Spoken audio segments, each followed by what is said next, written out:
Dan and Corey here, welcoming you into Libservative. The great fundamental issue now before our people.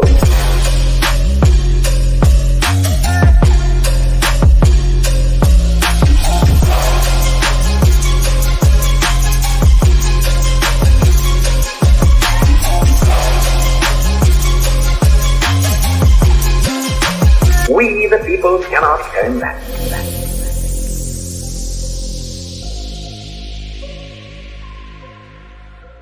Yeah, welcome in to another rousing rendition of Libservative, intellectual idiots fostering political and cultural literacy.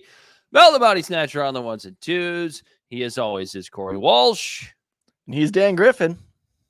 And I just, I got a little distracted as we started the show here tonight because I found out that we can no longer be live on X. What? Why not? You know what warning it gave me as we went live? What? You must have a premium subscription to go live on X now. Well, So we're not live on X right now. So that I don't know if we're going to pay for that. Not because we hate Elon or any of that weird shit. I just don't think we can afford it. It's not in the budget. No, this is not in the budget, brother. It is not in the budget. Corey, tell the people where they can find us. Libservative Podcast is found on all social media and podcast platforms. Our website is libservativeshow.com, and we can be found at Libservative on Facebook, YouTube, and Twitch. Instagram and Twitter at LibservativePod. Our TikTok videos can be found at Libservative Podcast, and you can reach out directly at libservativepod@gmail.com. Subscribe today. You'll be glad you did. Will they? Oh, yeah, I think so. I'm subscribed.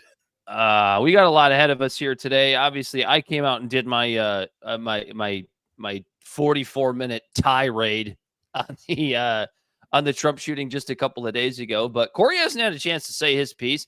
Bell hasn't had a chance to say his piece. And in those couple of days since I made that recording, the conspiracies have really jumped into a fever pitch. We've got that for you. That's going to be combined, obviously, with the Secret Service incompetence that just keeps coming out, details minute by minute. Donald Trump choosing JD Vance as his running mate. And I do believe the last time we were together, Corey, I do believe I said that would be a fantastic political move for Donald Trump. Yeah. And it absolutely was. And we'll tell you why that is. Bob Menendez found guilty on, I don't know, a cornucopia of counts of things like bribery and fraud and extortion. And he's just basically a microcosm of all of Congress. Hopefully just the first domino to fall. We'll find out. I don't really have my hopes up. I don't know if you guys do. We'll get into that. Corey's got some updates on Blue Anon. And do you have any headlines for us this week? I really don't. A couple little tidbits like Tenacious D might be splitting up, but other than that, my God, is that funny? RFK got some Secret Service finally. It only took another guy almost getting shot. I don't know if he wants it at this point. Yeah, like he might want to stick with his private security. Do you really want this? RFK is probably sitting there after Trump got shot and went, "Ooh, well, maybe that was for the best. It's probably better if this comes out of my own pocket." We don't really have any things learned this week because there was just a lot of shit going on. So I guess we can start with that, Corey, the Secret Service incompetence of this past weekend. So, well, actually, I was gonna try to say, should we just start with our reactions to Trump? Because you got a whole 48 minutes to do it. I guess we could do that. Yeah, because then afterwards, because then we could talk about the unfolding. Because that, like the original thought process of it, and then I'm just trying to push you guys out. That's all. I know. Well, no, we I think we're both 1 for 1 now with solo sessions. I tried to say like solo session plural, and it just sounded fucking terrible. Yeah, it's bad. Sometimes you got to work it out live on the air. Go for it. But yeah, so I wrote down like kind of like what was going through my mind. I wrote this like last night, I'd fallen asleep or whatever, but I wrote down how I kind of have been digesting this wild ass thing that happened. This is titled Another Day. Uh-oh. Trump was shot. Titled it. Yeah, I titled this one. Trump was shot. I was in a hammock on a riverbank with a PBR in my hand when I first heard.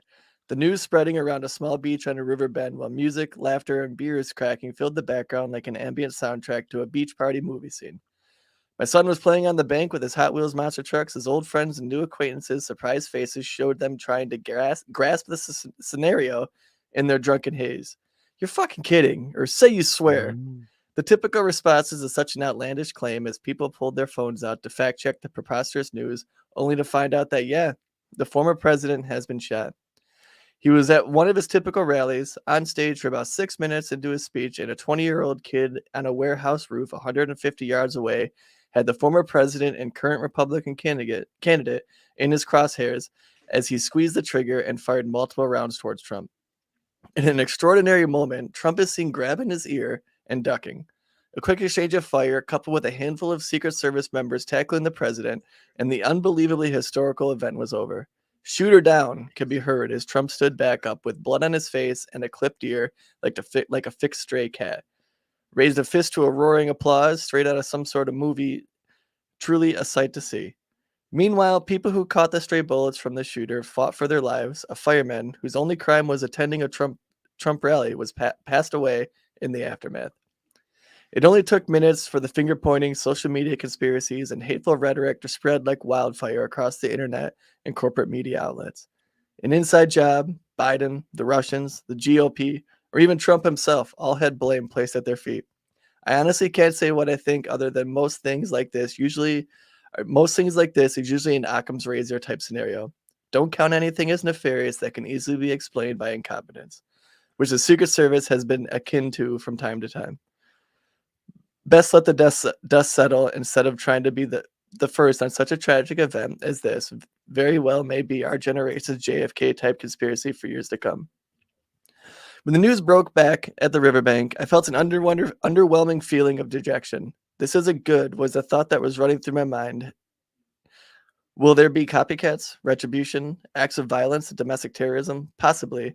But once that conclusion came to fruition, I sort of went back about my business on the bank. Once back home, attempting to process the event a little more and how close we were to a serious catastrophe. Not to downplay the death of Corey Compatore. I think it's Comparatore. I don't know What's how to the pronounce the name. I know. Sorry, buddy. He has the same first name as me. That was easy to pronounce. I sighed a breath of relief that a major crisis was averted and grilled some burgers. It wasn't until 3 days later that I felt some downheartedness about the whole situation. This blip in today's chaotic society and the apparent lack of any earth-shattering, world-altering revulsion is disheartening. We got some hollow words about unity from our shells of leaders. Morning Joe didn't air for one morning, and Trump is going to rewrite his Republican convention speech. I think what saddens me the most about this fantastically terrible event that will absolutely have an impact on Americans, most likely in the form of policy that gives up more freedoms for security, is the apathy that seems to cloud every response and conversation regarding what happened that Saturday. People as old as me and older are numb to things like this now, ever since we watched 2,000 people die on national TV over and over again. Nothing has been normal. The date, July 13th, 2024, will be a day that might not even live in infamy, let alone talked about 6 months from now. I mean, come on. In this economy? So that's basically... I like how you finished it with an economy joke. You like That's that? dark. So dude, dark. Dude, yeah, no, like that's the thing. So that's like the shooting, like I said, a fantastically terrible event. It was absolutely just Don't get bogged down by all the haters out there. I'm surprised it hasn't happened yet. But like the response where people like now, not the Blue Anon crew, not the Trump supporters, but everyone else that's just kind of meandering through this whole situation of a truly historical event is just kind of like, yeah, well, I got to get back to work. It's so interesting that you say that, because if you think back to, well, I mean, we can't think back to this because we weren't alive, but when you think back to like maybe the way your parents or your grandparents used to talk about JFK's death. not even JFK, but Reagan, right? Because Reagan's a little better comparison because Reagan didn't die, right? So let's say Reagan, right? everybody was talking about that the next day. Like you were around the water cooler talking about how some loon tried to impress Jodie Foster. But by the way, you want to make something sound like a conspiracy, like make people think that a Looney Tune tried to kill the president to impress Jodie Foster, right? Like, does that not sound like a goofy conspiracy over like really anything else? But like that's a really good point.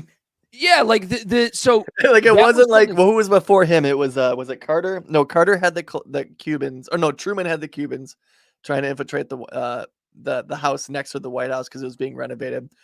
But there was one that also almost got shot, and he was right at point blank, like on a stoop or whatever. A president was talking. Was it Ford? Was there an assassination attempt on Ford? I don't know, man. I mean, but a woman stopped the guy, put her hand down, pushed the gun down, or something like that. But I guess. Hey, Bell, look that up real quick.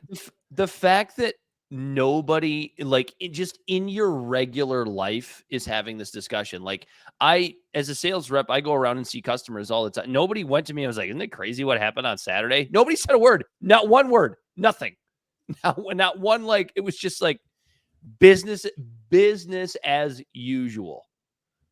And I can't be the only one that happened for. I think it's Teddy Roosevelt. No, Teddy Roosevelt was shot and he finished his speech. So Elon Musk can suck a dick when he tries to say that Trump was as tough as Teddy Roosevelt. Yeah, he didn't finish his speech.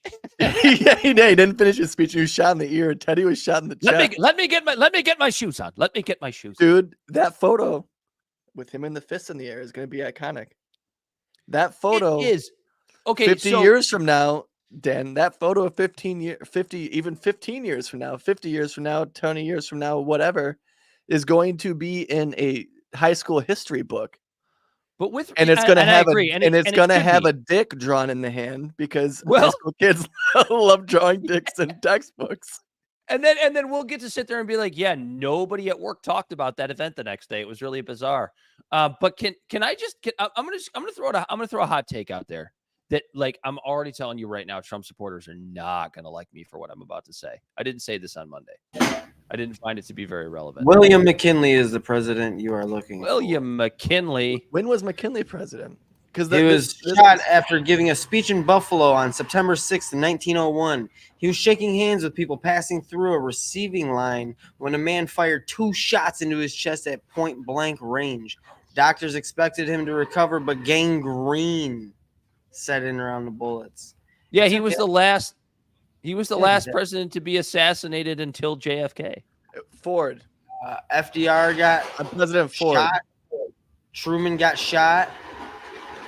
But a girl tried to kill Ford in 1975. That's the one I was thinking of. Oh yeah, but political violence has no place in America, Corey. Dude, it's been politically violent. It literally started in political violence. Yeah, that's what I said. Gerald Ford faced 2 assassination attempts. Yeah. Okay, so that's something that was a wild ass story, right? So Oliver Sipple stopped a guy named Moore, Sarah Jane Moore. She tried to kill Gerald Ford, right? On September 22nd, 1975. And she was stopped by a guy named Oliver Sipple because she was at point blank, basically. He put the gun up to shoot, and Oliver Sipple stopped it. But it was the fired shot and missed. Yeah, because he pushed the gun or whatever. And Oliver Sipple. Oh no, that's a different one. Oliver, yeah. Oliver's no, because now, like, I couldn't remember the president's name, but it like released a bunch of the memory about it or learning about it. Oliver Sipple saved the president's life, and the whole country was cheering and happy. And his dad was a union worker in a factory, and people were buying him beers and all this shit, right? And then it came out that he was gay. Oh no! And everyone turned on him. And his dad was embarrassed and went from saying "that's my boy," that saved the president, to saying I only have one son who still worked in the factory. It's fucking wild, the whole story of the after effect of that one. But yeah, Gerald Ford, it was an attempted assassination. He was also one of Charles Manson's disciples tried to shoot him. Well, pointed a gun at him, and the gun didn't fire. At Ford? Yeah, Gerald Yeah, Ford. because he was. Yeah, they tried to assassinate his ass twice. So, Can you imagine being hated that much? Actually, the lady that you're talking about, Sarah Jane Moore, was released from prison recently. Yeah, she's out. In 2007, and then the Charles Manson disciple that aimed a gun at Gerald Ford got released in 2009. That's wild. You guys want to hear my hot take that Trump supporters are going to hate? Yeah, they're going to hate this. They're so going to hate this, and I'm not going to apologize because it is what it is. Because I have heard everybody from Glenn Greenwald, who we have a lot of respect for on this show, to like super far right folks and everybody in between, talking about what an unbelievable show of strength that it was for Donald Trump to stand up and put his fist in the air like that. And I understand where they're coming from. I get it. It makes complete sense. But they sit there and they act like it's not a sort of normal reaction. What happens in these situations, right? Your adrenaline kicks in. Adrenaline's fucking pumping. What happens when your adrenaline kicks in? Fight or flight. To Trump's credit, he chose fight. But like this idea that like only Trump is uniquely has the ability to stand up and do that. I'll give him credit for this part. Having the presence of mind to tell the Secret Service, wait. So he could have that opportunity. Shoes. No, he said, wait, I need my shoes. Well, he did that, but as they were walking off, he told them to wait. Yeah, hold on. So that he could do the fist thing. I'll give him credit for having the presence of mind. That is pretty brilliant on his part. But the idea of him standing up and shooting his fist in the air, do I think Joe Biden would have done that? No, because I don't think he would have survived being tackled by the Secret Service. So that wouldn't have really made a difference in that realm. But like, there is this like air of like Trump is unique in his fist raising esteem, right? But it's like, dude, it was adrenaline. It really was. Any number of people would have done something similar. Presence of mind was impressive.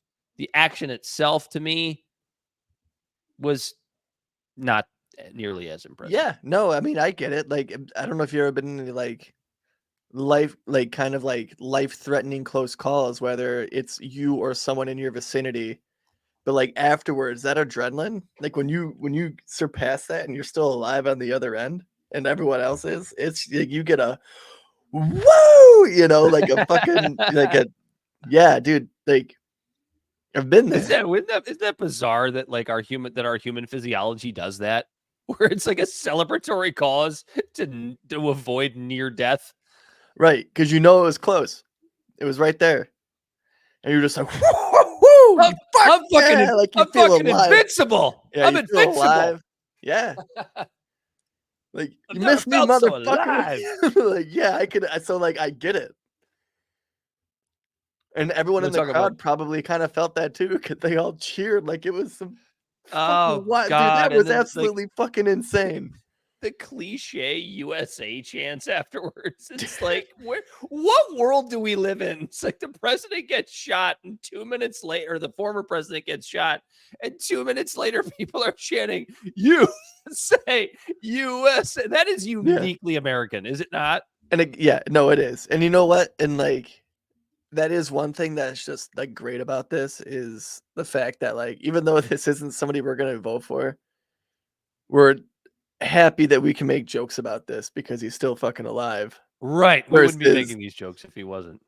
Yeah, like this would be a whole different episode. I had my somber show on Monday where it was very serious. So I got my somberness out in my text, so in my piece. Shall we another day? Because dude, for real, it's like 6 months from now, barely ever gonna be mentioned. Like it's crazy. It's just insane. You know what I mean? It's just gonna be like, oh, dude, you remember the show It's Always Sunny in Philadelphia? It's like, oh, dude, you remember when Trump got shot? Dude, yeah, that's crazy. Yeah, wild. You know what I mean? It's gonna be like equivalent to that, like a new game coming out. Oh, which reminds me, NCAA 25 came out. You're gonna get that? I think it comes out Friday, but yeah. No, I think it's out. The pre-sale people got it. Oh, but I think it's full release on Friday. Yeah, I'll check it out. Yeah, and you're on Xbox to play together. Here we go. We'll have a play date, Dan. We got to listen to this. What is her? Her name is something Cheadle. I know that because I thought of Don Cheadle when I heard her name, the head of the Secret Service. She looks like a Susan. I don't really care what her name is. Here's her. You want to talk about incompetence when it comes to the Secret Service? Listen to this interview with CNN. Responsible for that building. What did you mean by that? So Secret Service respects local law enforcement, and we could not do our job either investigatively or on our protective mission without them. In Pennsylvania, in fact, on that same day, they were also working the First Lady trip and a vice presidential trip. So I understand the constraints that they're under, and as I said earlier, we couldn't do our job without them. At that particular site, we divided up areas of responsibility, but the Secret Service is solely responsible for the design and the implementation and the execution of the site. And that's what I was trying to stress, was that we just divided up areas of responsibility, and they provided support to those areas of responsibility. And you mentioned the First Ladies also been in Pittsburgh. You guys have a lot of areas to cover. Were any assets diverted from the former president's rally to her detail? No, there were no assets from the Secret Service that were diverted at all. Okay, so no one swapped out any of the posts, for example? No. Okay. CNN, of course, has reporting that the Secret Service increased security for former President Trump because of a credible threat from Iran. I've spoken with several people who look at the perimeter, hearing that news, look at the perimeter and say, how, knowing that there was a credible threat against the former president, how could that perimeter be so small that it excluded a building just 150 yards away from the podium? I can't get into the specifics of any threats, but obviously with all of our protectees, we're constantly monitoring the threats that are out there, and we design our security plan based on that, also depending on the venue and the environment that we're in. And on that particular day, a full advance had been completed. But even the seagulls aren't buying her shit. Internal review, and we look forward to the external review as well. And obviously, if there are things that we need to change about our policies or our procedures or our methods, we are certainly going to do so. Was that perimeter too small? The perimeter encompassed the area that we needed to secure for the event that we had on that day. Clearly not. What happened is a terrible incident. But she didn't talk about the size afterwards. We make sure that moving forward, she said we take whatever lessons that come out of this and adjust accordingly. Was every element, every part of his, from the intelligence to the counter assault team to the detail agents, the shift agents, I mean, every element top to bottom of the advance in the operation, was every element increased after you learned of this credible threat? What we increased was what we felt was appropriate for the former president and for that particular event. Oh, okay. We what you have been felt was increasing appropriate. the assets and the resources and the staffing that we have been providing to the former president since he was a presidential candidate and then the presumptive nominee. That's what I can tell you. That sounds like enough. I am not saying a no at all. I'm saying that we have continued to increase the resources that we've been providing to the former president. Oh, man. You hold on. You gotta give credit to, I don't know who that CNN lady was there, but you actually gotta give her a little bit of credit there on that one. Like she goes, that sounds like a no. Yeah, that's awesome. That's so good. I was just thinking about how that now that this one happened, it almost like reopens the JFK one when Oswald was like, I'm a patsy. And like everyone talked about how they don't think he could have made that shot. That like if it was his shot, it might have been something more like this than he could definitely have made that shot. We know a lot about Lee Harvey Oswald at this point. Yeah, I know. I'm just saying. But anyway, we're not talking about Lee Harvey Oswald tonight. However, I don't ever talk about him. I just brought it up for 1 second. That was it. I wasn't gonna keep pushing that topic. We talk about it a little bit in private, not necessarily on the show. But this woman, okay, so this Cheadle broad, she said in her first press conference that we didn't put anybody on the roof that the shooter was on because it was too sloped. And you look at that building and you go, I've walked on my roof and it's got more of a slope than that. Like these people that are supposed to be these agents that are supposed to be the best in the world at protecting a president or a nominee or a former president or whoever the protectee is for that day, they can't possibly handle sitting on that roof and making sure degrees. that it's secured. No way. Yeah, no, yeah. But And they were not on a only that, steeper slope across where the way. where the sniper was that actually took the guy out appears to be a steep roof. I don't know. I haven't gone out there. My grandpa was a roofer, so I know a little bit about this stuff. I didn't go out and measure the pitch on either of these buildings. However, they certainly look to be at least close. Yeah. Or the one in which the sniper actually was on that took out Mr. Crooks. Like yeah, did like nobody just go, hey, even. how about I just lie down out here for a second to see if I could take a shot. But that's, to me, that's not even the worst part about what she said in that original press conference. She does it in this little interview with this CNN host, where she essentially blames local law enforcement. Oh, we split duties. We split duties and we rely on because local it law was like enforcement. 5 feet outside of their perimeter, their purview. Yeah, their little circle. It's like, dude, I was always under the impression that the Secret Service is there to protect whoever the protectee is, whether it's the president or a former president or a presidential nominee, by any means necessary. Like, wasn't that always your view of the Secret Service? right? Like, whatever extra step. Even if you have to go over the head of local law enforcement, you're going to do that to protect the president of the United States. Like, and that's then your something one happens, job. That and then finding counterfeit bills, I guess, but or cocaine in the White House. This actually had me thinking, because you know how like every public event, whether indoor or outdoor, like LCA, all that stuff, that there's usually snipers in the rafters and on rooftops all the time, just like scanning for threats. And do you ever think about the idea that all three of us have probably had our head in a scope at least once in our lifetime? Yeah, it could be. That's pretty wild to think, right? Like, what do you think about that, Bell? I think a lot about that, Corey. Bell's too small to have his head in a scope. He's like below the crowd. He's No, they're just ducked looking down extra below for everybody people like him. I have this conversation like probably more than any other human, but like at work and stuff, they're like, you've probably been in a sniper's crosshairs more than you think. I'm like, I've probably been in a sniper's crosshairs exactly how many times I think. It's a lot. It's a lot. Yeah, I know. Yeah, because I go to a lot of public events, so I'm sure that I've been in a sniper scope. Oh, I'm absolutely positive. Plus, it's like you never know who's around you. Sometimes you might be ignorant to somebody who has high security that's around you. You never know.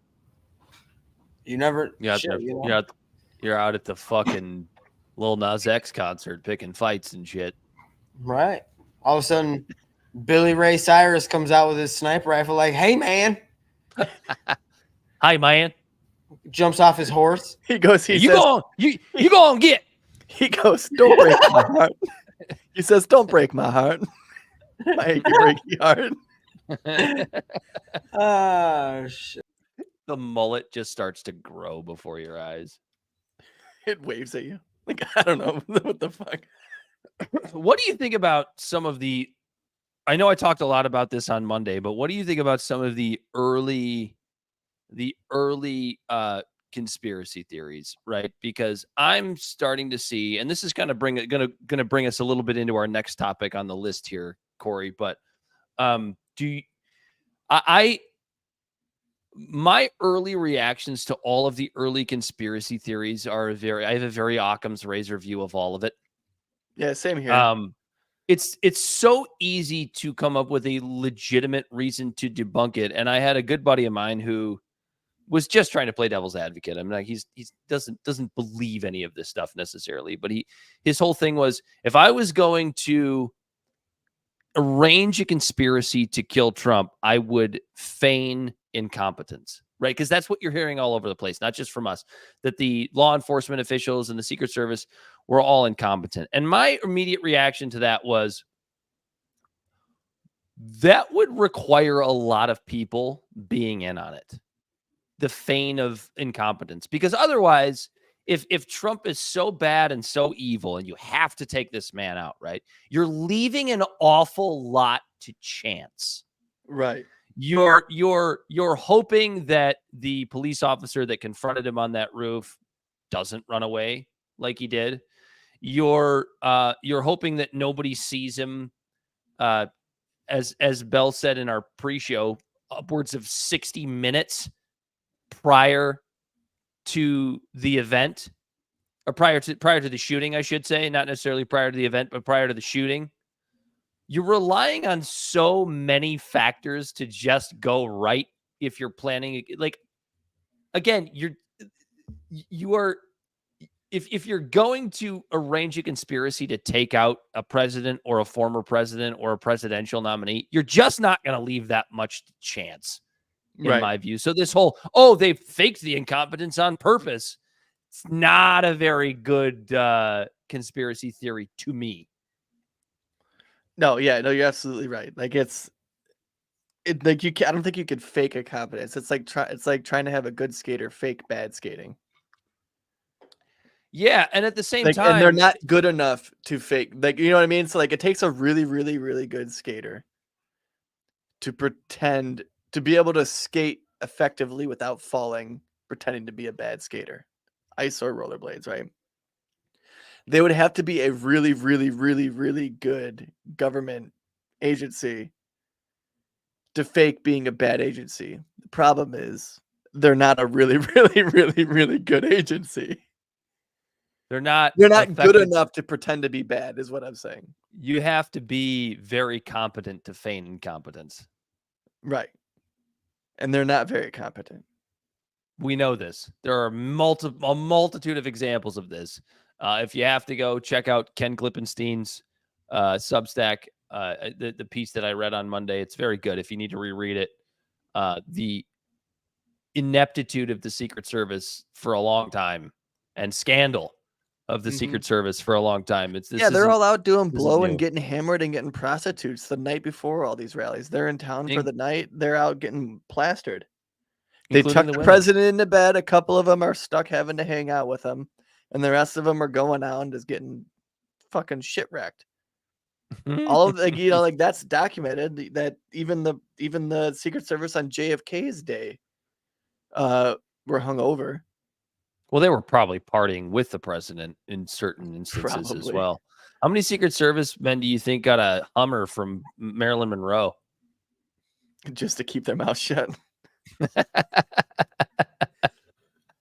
Mr. President, would you, I might have to tell somebody about this. Would you like a Hummer from this very hot blonde? You can't ever say who she was. She's my strange piece of ass. I can't do a speech without a strange piece of ass. Clinton was probably doing the same thing with Monty. Monty, get in here. Oh, she's got a Hoover on her face. She's miss her ears. Come on over here, Jim Bob. You want some of this? The shark hasn't been invented yet. She's got a Hoover for a mouth. Talking about her like she's a fucking pizza. Like, you want to get in on this? You want a piece of this? Oh, fuck. So I think that brings us to Blue Anon, doesn't it? Blue Anon, the new. Yeah. Unless you have something else to say about the Secret Service, you want to close that out for us? Again, just like I said when I was reading my piece, is do not chalk anything up to nefariousness that could easily be explained with incompetence. This very thing, police were in the building fucking below him with snipers of their own. Also, good point. Like spy in the crowd. So if the Secret Service saw this guy bouncing around with a fucking gun, the cops are literally 10 feet below him. You would think, oh, he's probably with them. So, You know what I mean? It's all of these stupid fucking little pieces. And this is why when you hear about things, how like when it comes to performances or even doing like a show, like a podcast live and things like that, like everything's got to line up right. You got to make sure everything's prepped because things can go sideways really fast. Now, our shit isn't nearly as consequential. But this is the perfect example of when not everything is lined up perfectly. The stack of cards can come crumbling down. The whole entire universe was built with chaos. Chaos is literally what runs everything in our universe, our world, our daily lives. That's what keeps things going. To think that you cannot try to, Murphy's Law everything. And like the minute you don't Murphy's Law it, shit like this happens. What do you think about the new TradCon trope about women not being capable of performing their duties in the Secret Service? Dude, that's so fucking funny. This one's great. Stupid. It's so unreasonably dumb.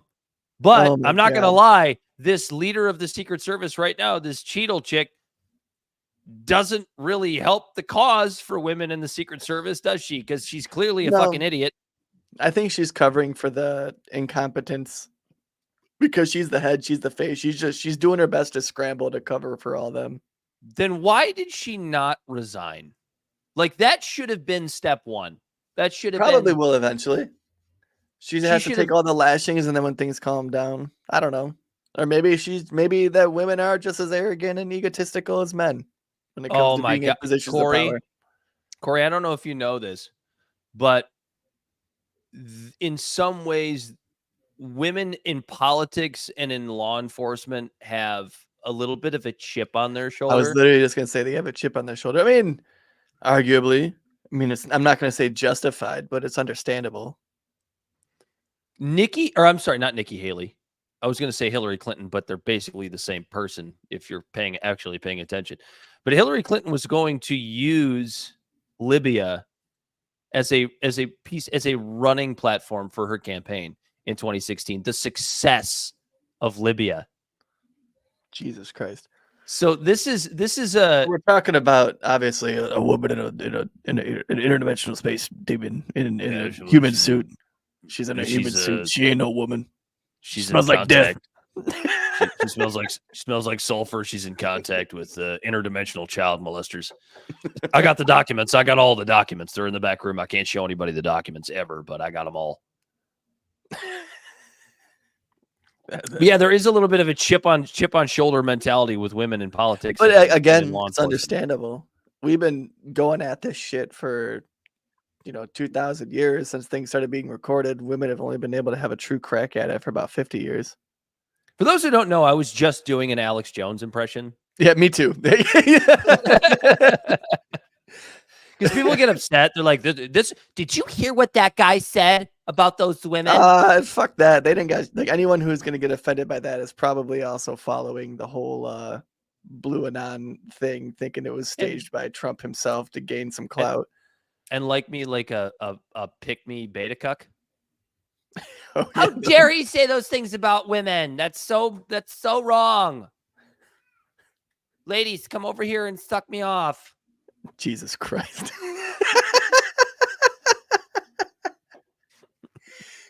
Is that so dead? Anyways, well, that was a thought. That was a thought in the beta cuck male's head. He doesn't actually say that out loud. That would be fucking weird. Yeah, that would be fucking weird if he said that out loud. You have to be really weird to say that one out loud. Or just really honest.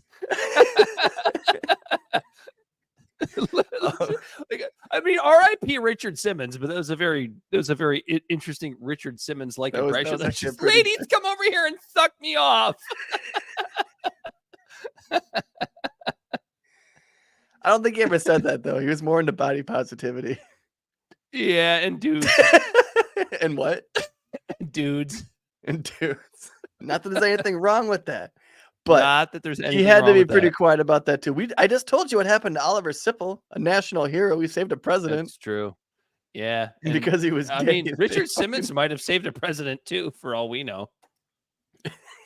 Ronald R.I.P. Reagan's Richard in there, Simmons. Ronald Reagan's in there doing calisthenics and watching his tapes. Here we go, Mr. Richard Simmons. President. Richard Simmons didn't even know that he saved a president either. He was just the president was just watching his tapes. And 1, and 2, and 1, Like, this and guy's 2. re- Go, this Mr. guy's working President. me out. But yeah, I mean, yeah. So just basically, don't chalk anything up to nefariousness that could be easily explained as with incompetence, because that's probably what this is. Incompetence But / stupidity. in a crazy juke of people faking left and going right, there's now a term popping up called Blueanon. This term isn't that new, but it's definitely becoming more mainstream as we talk.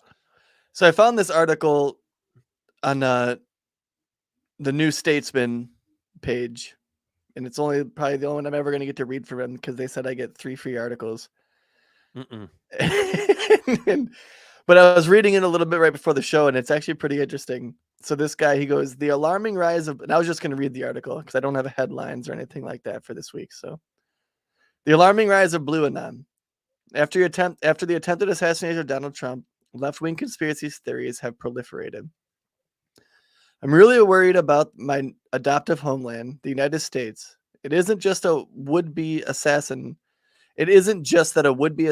targeted Donald Trump at a Pennsylvania rally on Saturday, July 13th, horrifying as the public attempt on the life of one of the 2 major presidential nominees was. It was far from unprecedented in an extraordinary, violent, heavily armed country with a veritable tradition of murdered political leaders. Equally alarming was the speed at which the event became the subject of feverish conspiracy theorizing, particularly among liberals who normally mock Trump supporters for doing the same thing.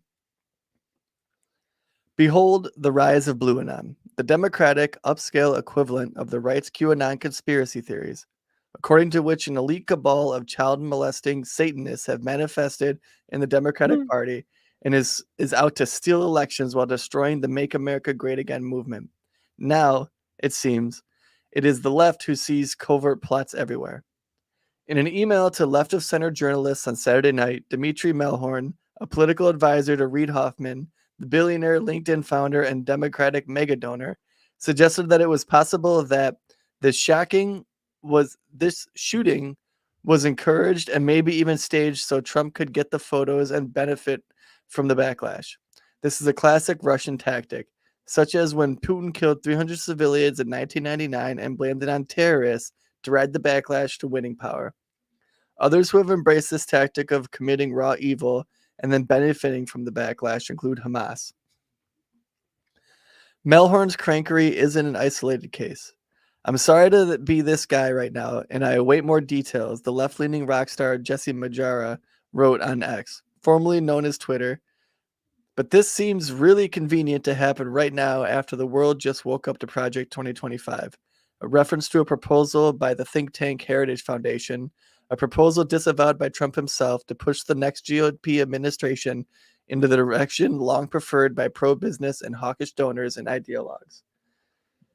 Shadi Barch, a renowned Latinist and Virgil translator at the University of Chicago, posted, "I am now a conspiracy theorist, I guess.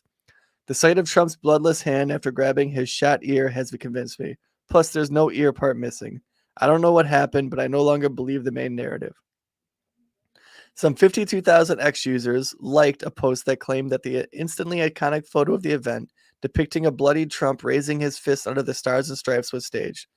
Great camera angle, great quality, no Secret Service agent in front of his head covering the wound, conveniently placed U.S. flag. A post urging users to raise your hand and repost if you think this was staged garnered some 48,000 likes and was viewed 1.2 million times. A post with 6 million views and 7,000 likes asked, "Why would you open yourself up to more potential harm after thinking you were almost assassinated and yelling, 'Fight, fight, fight'?" Think through what is being claimed here. That Donald Trump, presumably with an assist from the U.S. Secret Service and secret security apparatus, staged a shooting that resulted in the death of at least 2 people, included the attempted assassin and almost lodged a bullet in his own temple, all in order to get a polling boost in an election he was widely predicted to win before the events of 13 July. Such claims are no less absurd than those that say Hillary Clinton runs a pedophile ring. The Blue Anon phenomenon predates the assassination attempt on Trump. At first occurred in the wake of President Joe Biden's disastrous debate performance in June. Chris Steiner, an Emmy-nominated former senior video producer for Biden, responded to the president's consistently incoherent answers by musing that something about all this feels very Russian disinformation-y. Can't prove a thing, just a gut feeling. Numerous other accounts suggested that CNN had deliberately used side-angle cameras to make the incumbent look bad, or that Biden's mic levels had been tweaked to enfeeble the sound of his voice. The purveyors of these left-coded conspiracy theories laugh at their right-wing counterparts, depicting them as delusional and malignant. And that's the most depressing dimension of all this. Though one side still claims to be above such behavior, Americans have reached a point in our national life in which those both sides of the partisan divide immediately resort to spinning conspiracy theories over any historical event. Who or what is to blame for this? A social failure on the scale probably has many fathers. Part of it, no doubt, has to do with the turbulence of recent history and the instantaneity with which social media saturates us with the image of these dramas. Sharp political polarization hasn't helped, but most of the blame has to lie with the mainstream media, which time and time again in recent decades has gotten important stories horribly wrong. From Iraq's non-existent weapons of mass destruction to the Russiagate hoax, from Hunter Biden's laptop to the overstated efficacy of masking and severe lockdowns in the pandemic. The so-called responsible media have too often acted irresponsibly, drawing too close to power rather than taking the naturally susceptible positions that journalists should.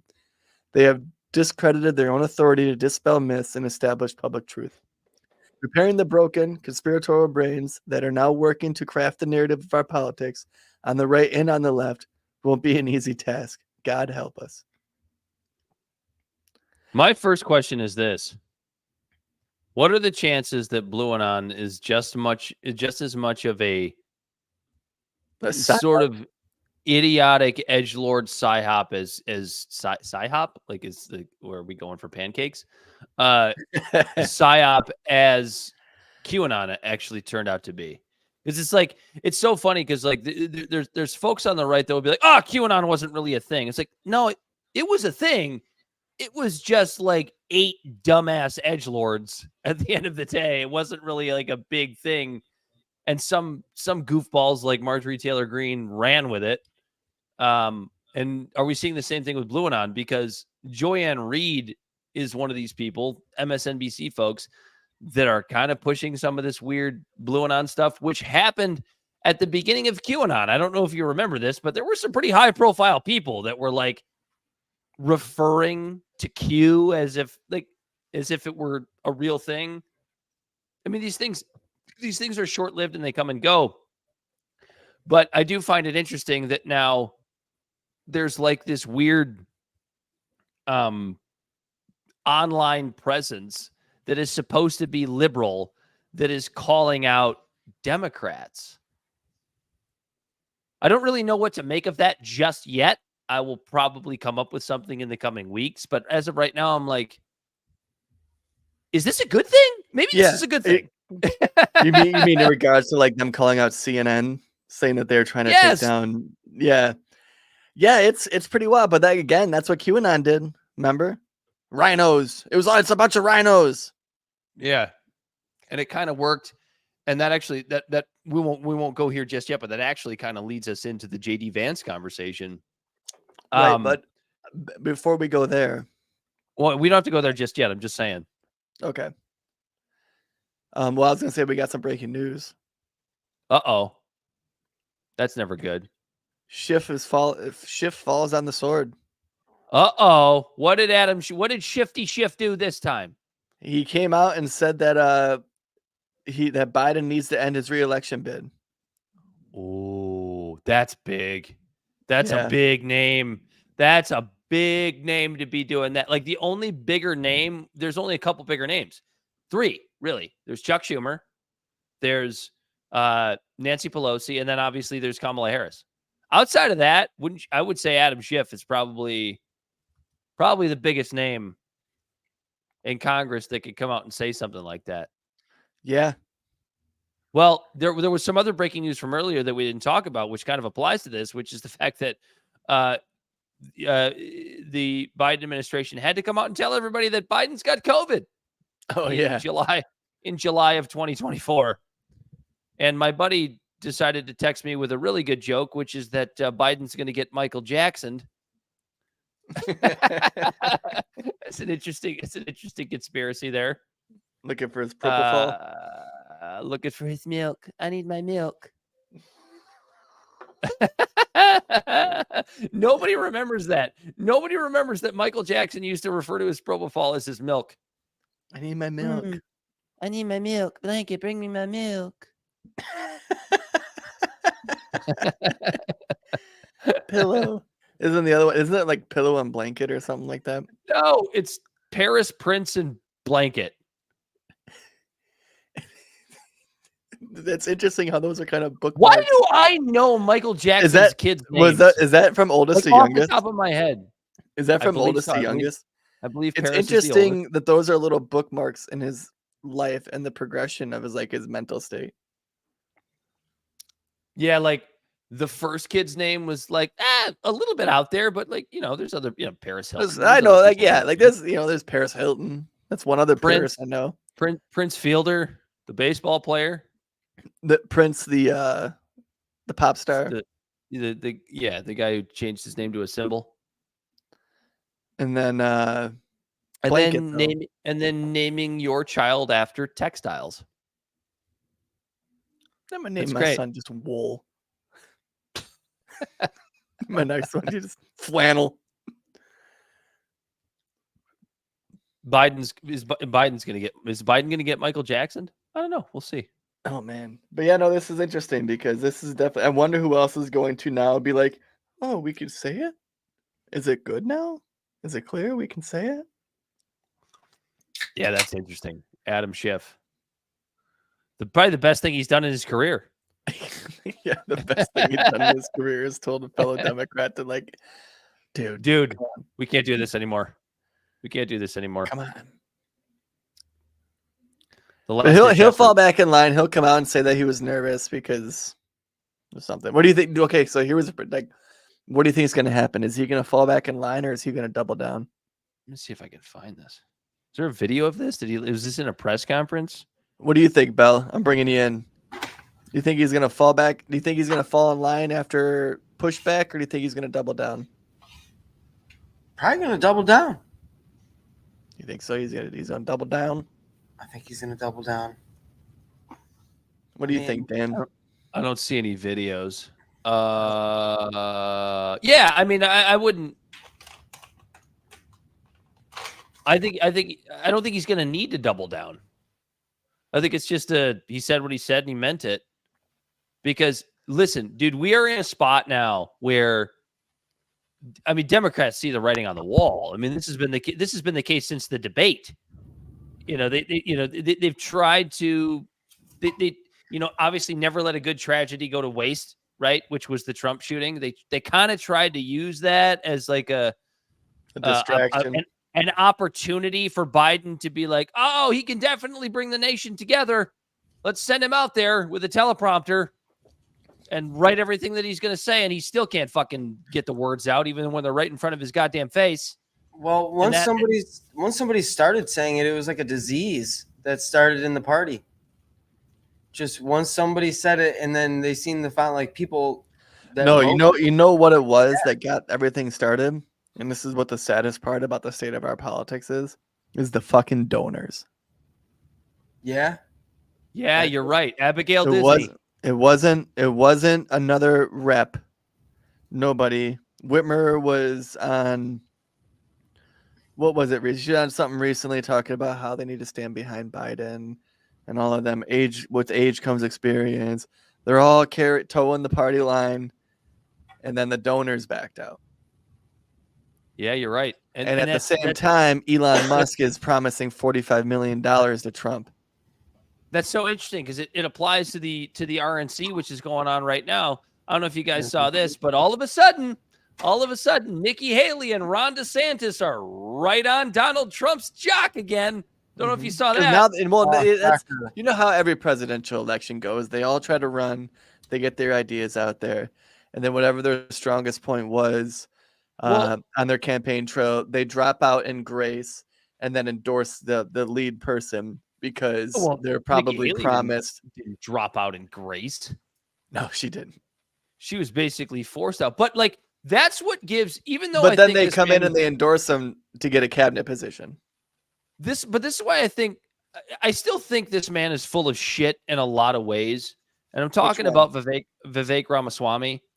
This is a guy that basically openly admitted, even in those fucking sham Republican debates that Trump didn't partake in, even within those, he was kind of like, yeah, guys, I actually kind of support Donald Trump.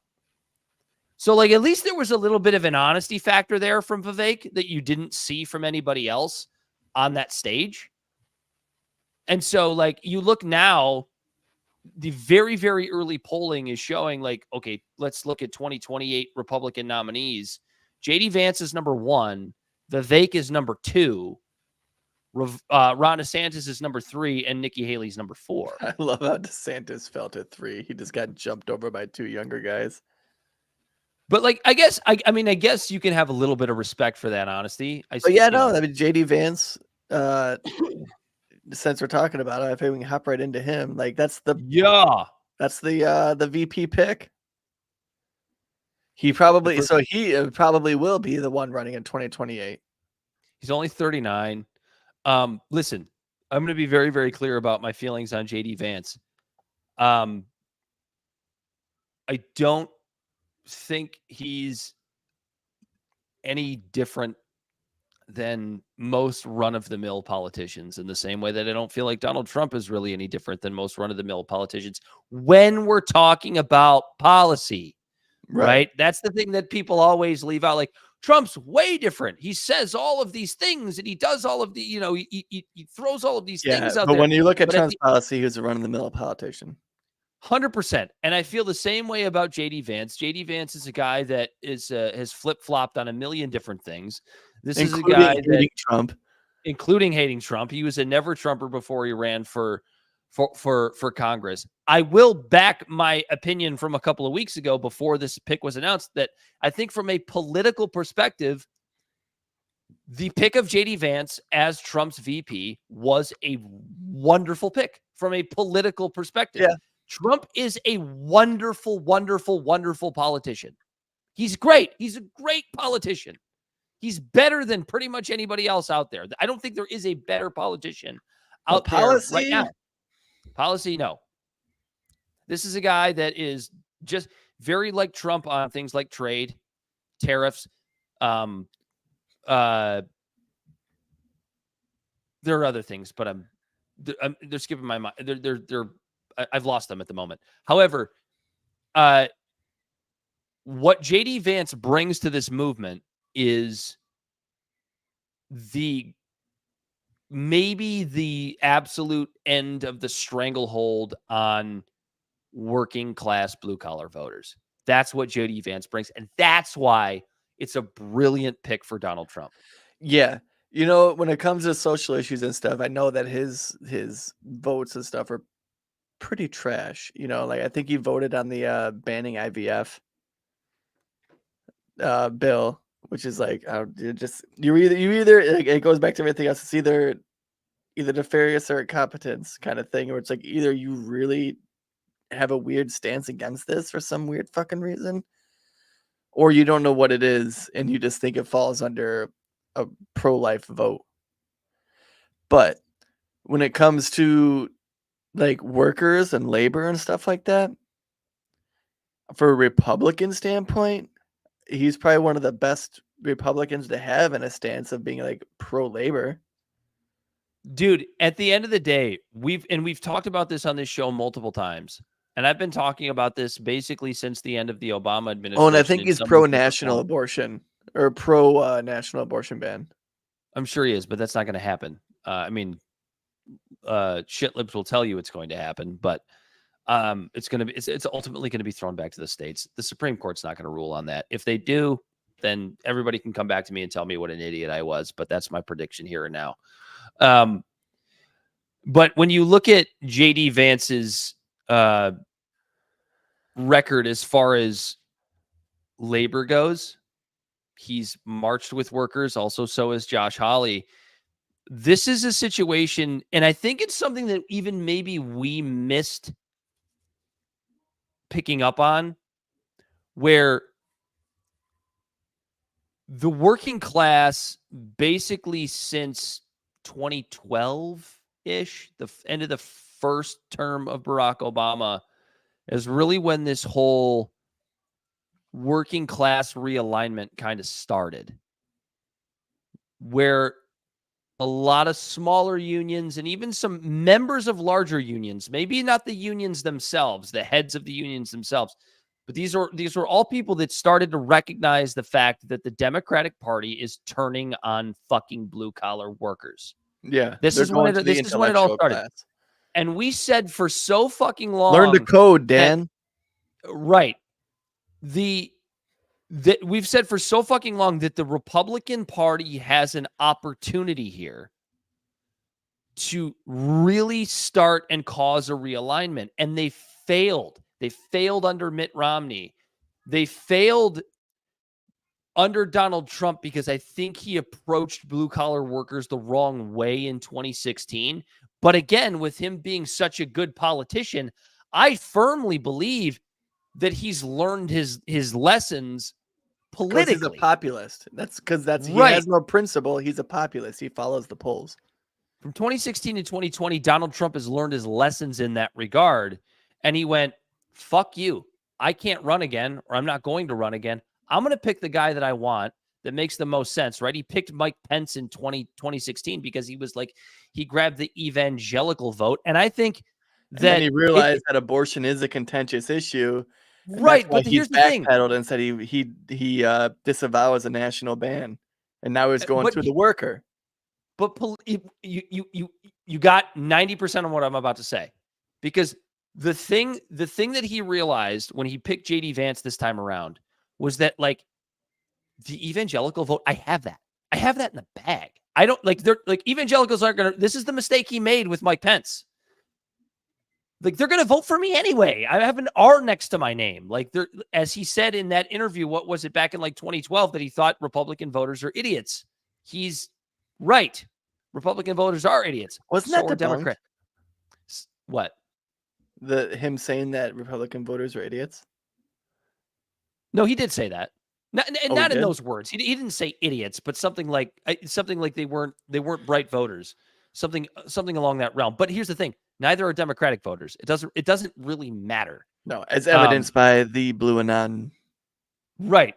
So by picking JD Vance, this is his opportunity. He's already got the evangelical vote in the bag. He doesn't fucking need to do anything to win their vote. They're going to vote for him no matter what. This is my opportunity to really dive onto the blue collar voter and really grab them and actually finish off that political realignment of the blue collar worker. And it's a brilliant fucking move. It's a brilliant political move on the part of Donald Trump. And it's something that the establishment Republican Party has missed out on for what's the year? 2024, 12 years. 12 years they've missed out on this. Yeah. And so, yeah, it's brilliant. And like, there was talks that they wouldn't be surprised if JD Vance is VP, that they keep the current FTC person in charge, because like, she is like an antitrust big buster. She's like going after and trying to get rights for workers. It was like things like that. And like, it's interesting as we're talking about this, I think about how this conversation with a Josh Hawley in the Republican Party, JD Vance, and us speaking like good on their name, because like, fuck their party political affiliation. They're pretty pro-worker, to the point that Sean O'Brien, the leader of the Teamsters, gave a speech at the RNC that us saying these things will definitely separate the leftist from the liberal listener to this podcast. Right. So this is like, So this is like horseshoe theory really coming to fruition, where if you go far enough left or you go far enough right, you're going to end up in the same place. Yeah. And so, yeah, you're definitely going to have serious leftists that are probably going to not upset about this year, guys. They're probably going to vote for Donald Trump this year. I don't know how many of those there will be. Sean O'Brien, the leader of the Teamsters, the ones who just got a fucking sweetheart deal for his workers, to where now guys driving UPS trucks can actually like take care of their family and buy a house and live the American dream, regardless of their political affiliation. Yeah, and make no mistake, like there are other ways in which JD Vance is terrible. Social politics, he's fucking terrible. He's terrible on trade.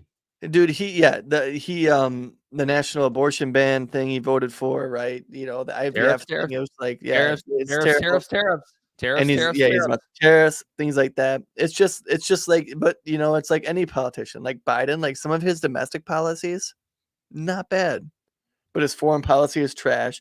It's clear that it wasn't him that wrote this legislation or executive orders. It was his administration. He's a shell of a person. It's literally Weekend at Bernie's. Like, I don't like it when people try to box us in on random things about people, because like we give people their credit when the credit is due. But like, right, like as much as I don't like Josh Hawley, I think we sat on this show not that long ago and gave him absolute credit for calling out who the fuck did he call out? Was he calling out the tech companies? Right. Just because Charles Manson made some good music doesn't mean he's like a terrible fucking person. You know what I mean? Like it's like that thing. Like I can already hear the people that are against what we're saying. Well, you just sound like one of those people that said, well, you know, Hitler had some good ideas. I don't listen to 4 episodes ago. Try to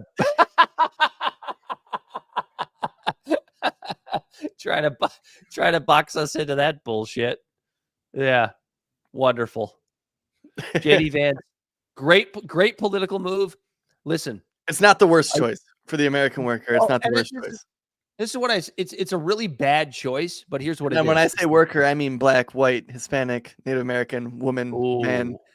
Like he, her, she, he, him, she, her, they, them. Like it doesn't fucking matter of that stuff. When it comes to trying to pull you out of poverty and get a better job, a JD Vance choice isn't the fucking worst. The donors are pissed. If the donors are pissed, right? So I'm glad you brought that up. The worker. It's because the donors are pissed about this pick. It's the best of a bad bunch, is what it is. Yeah. And what makes it the best of a bad bunch is that the donor class is upset about it. And Tucker Carlson made this point. He said, everybody in politics that I know hates JD Vance, and that's what makes this a good pick, and that's all he needs to know. Well, that shouldn't be all he needs to know. JD Vance is really bad on a lot of issues. But again, like we're in this place where it's just like we struggle so hard to find the positive in anything political. And I'm well aware of JD Vance's shortcomings, and I expect them to come to fruition in any way that they possibly can as far as being a vice president. Because let's be honest, if he all that position is just a holding spot for the next president. That's really all being VP is, to be honest. But yeah, go ahead. I was gonna say, in the very least, if he pushes to keep the same FTC person in charge, then that's just that right there is a little bit of a taste of good faith. Right. Like a lot of what Donald Trump is running on, I don't hate. But what do we know about Donald Trump? The shit he ran on last time. Yeah, the shit he ran on last time, he didn't follow through on. And so, like, forgive me for thinking that he's going to do the same thing again. Maybe I'm proven wrong. And guess what, Corey? And I know you agree with this. If we are proven wrong, we will be the first ones to step in front of these microphones and admit that we were proven wrong. And I'm okay with it. I hope we're proven wrong. I hope Trump is a great president. Oh, yeah. I hope, in that aspect. Yeah, like I hope he is. I'd like to see him succeed for the sake of my fellow Americans. And yourself, selfishly. And for as myself. Well. Yeah. Like I'm not Bill Maher going, the economy can fail to get Trump out. Fucking dumbest prick. Dumbest fucking thing. Smarmy prick. Must be nice. But he still has some good points. Who, Bill? Bill Maher frustrates the shit out of us because he's the kind of guy who almost gets it. Like every once in a while, he like almost gets there, and then he fucking steps on his own toes, or steps on his own dick, as it were. Constantly. All the time he does this. What else we got? We got Menendez found guilty. Yeah, Menendez was finally found guilty. Bob Menendez. the blame my wife defense falls short. Oh my God. Senator Bob Menendez was charged and convicted on several counts. Was this last night or this morning? I don't remember. It doesn't really matter. He was convicted on bribery charges.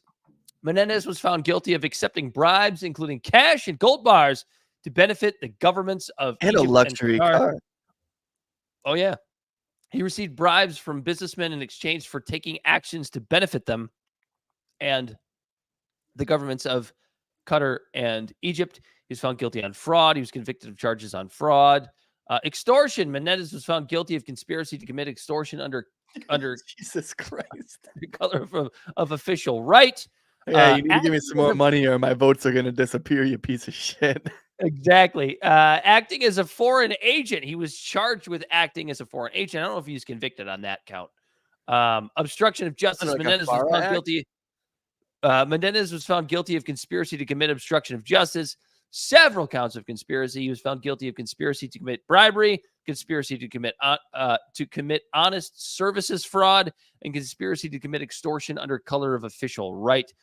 After his conviction, there were calls for him to resign, as you would imagine. He was deeply disappointed by the verdict and plans to appeal. The most honest thing he said in the last 6 years is disappointed in the verdict. Yeah, he plans to appeal. There was no way he was getting away with this. Did he get snagged with like Farah? That I don't know.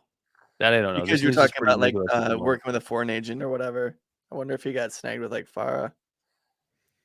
But this is Congress, guys. Like this but is what I find Congress interesting. Yeah, he just got caught. You know, in a world of criminals, the only sin is getting caught. But so there was that recent ruling by the courts about bribery. So does this fall under gratuities or does this fall under because this was technically a quid pro quo type thing, right? Yeah, I mean some of this shit was, for sure. So did this? So what I'm saying is, did this recent ruling help him or hurt him? Because they made it more definitive in the recent ruling about like before or after. I mean, how old is Bob Menendez? This guy's got. Is he in his 70s? Bell, you got that information for us? How old is Bob Menendez? Yeah, how old is Bob Menendez? Bell. So if he were smart, he's never going to get.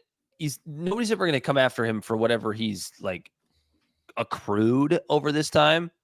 Dude, just walk away. What are you doing? Dude, the gold bar, let's think about it. Think about it. They only found hundreds of thousands of dollars in gold bars and cash. How much do you think he has stowed away that we don't know about? There's got to be at least one gold bar in a storage unit somewhere, right? So Bell says he was born in 54. So it's 2024. Does that make him 80? Yeah. Jesus Christ. 70. Sorry, 70. 80? No, 80. 70. 80. God damn it. Bell's throwing numbers out there and I'm 70. just reading them. 70. It's 70. It's 70. 54 to 2004 would be 50. 54 to 2024 would be 70. Yeah. Okay. He's 70. Math. Jesus Christ. Bell's just throwing numbers out there. The numbers of the alphabet. This is why I am not a mathematician. This is not my strong suit. I can barely add, as you can see. Hey, Dad, you know what a mathematician does when he's constipated? No, Corey. What does he do? He works it out with a pencil. Bada bing. All right, I'm out of here. I'll see you guys next week. That might be a good place to end the show. Wait, oh, really? Should I read off the tagline? That really is all we have, isn't it? Yeah. It's nice to see one of these bastards finally get caught. 100%. But is he just going to be? But it's like feeding wolves. You feed them once a week, like in a trickle. And is he just going to be the full guy? Bell's private chat is born in 54, 70, 80. Laugh my fucking ass off. It's 7-70 ****. Fuck, all caps. He looks like a dick. I mean, he absolutely is a dick. Yeah. Bob Menendez is just the only one. I shouldn't say the only one because there might be more coming out after this. But he's like the dumb. Like Nancy Pelosi is probably looking at Bob Menendez and going, "What a fucking stupid idiot!" Fuck. It's all about There we go. Bitcoin That's now. Bob Menendez. You stupid fuck. That's Just Bob give Menendez. Bitcoin. That's probably what you told him. He looks like some of the guys that I see in the gym with naked, naked with just inverted dongs. Like all you can see is the little head, just little head poking out. It's like ball sack and then dickhead right above it. That's it. Just this little acorn. There's no it's cold shaft. in there, Dan. It's cold in there. It's not. He looks it's like warm. a cartoon mayor. He does. Yeah, he looks like the mayor from Doug. Used car salesman. Vote for me. Shit. He looks like such a dickhead. Libservative Podcast is found on all social media and podcast platforms. Our website is libservativeshow.com. We can be found at Libservative on Facebook, YouTube, and Twitch. Instagram and Twitter at LibservativePod. Our TikTok videos can be found at Libservative Podcast, and you can reach out directly at libservativepod@gmail.com. Subscribe today! Yeah, I think Corey and I Tell are a going to friend. try and do a little bit more of what you heard from me on Monday, Corey. I think that's a good idea. I'm just throwing this out there on we're doing a show prep meeting as we end the show. I think it's a good idea. We should throw out a little more of our own stuff. You can't do that because you're a single dad for the next 5 weeks. Nope. But our recent guest that I had on in absence of you two, Robert, hit me up last week and he's like, "Hey, you know what? That was fun." And I was like, "Yeah, it's like talk therapy, right? You're just talking out your grievances." And he's like, "Yeah, it was fun." I'm like, "I'm sure I could set something up where you hop on with me once, twice a month or something for the whole world to see." For the whole world to see.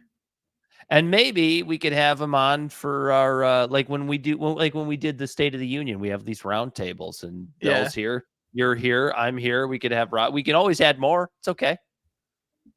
Yeah, sounds good with that. We still have to have Robbie on too from Out of the Blank. Yeah, this would be the time because there was a presidential assassination attempt. Yeah. So this would be absolutely the time. We'll talk about that off the air.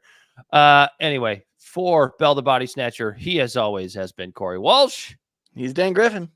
It's been Libservative, intellectual idiots fostering political and cultural literacy. And until next time, we are out of here.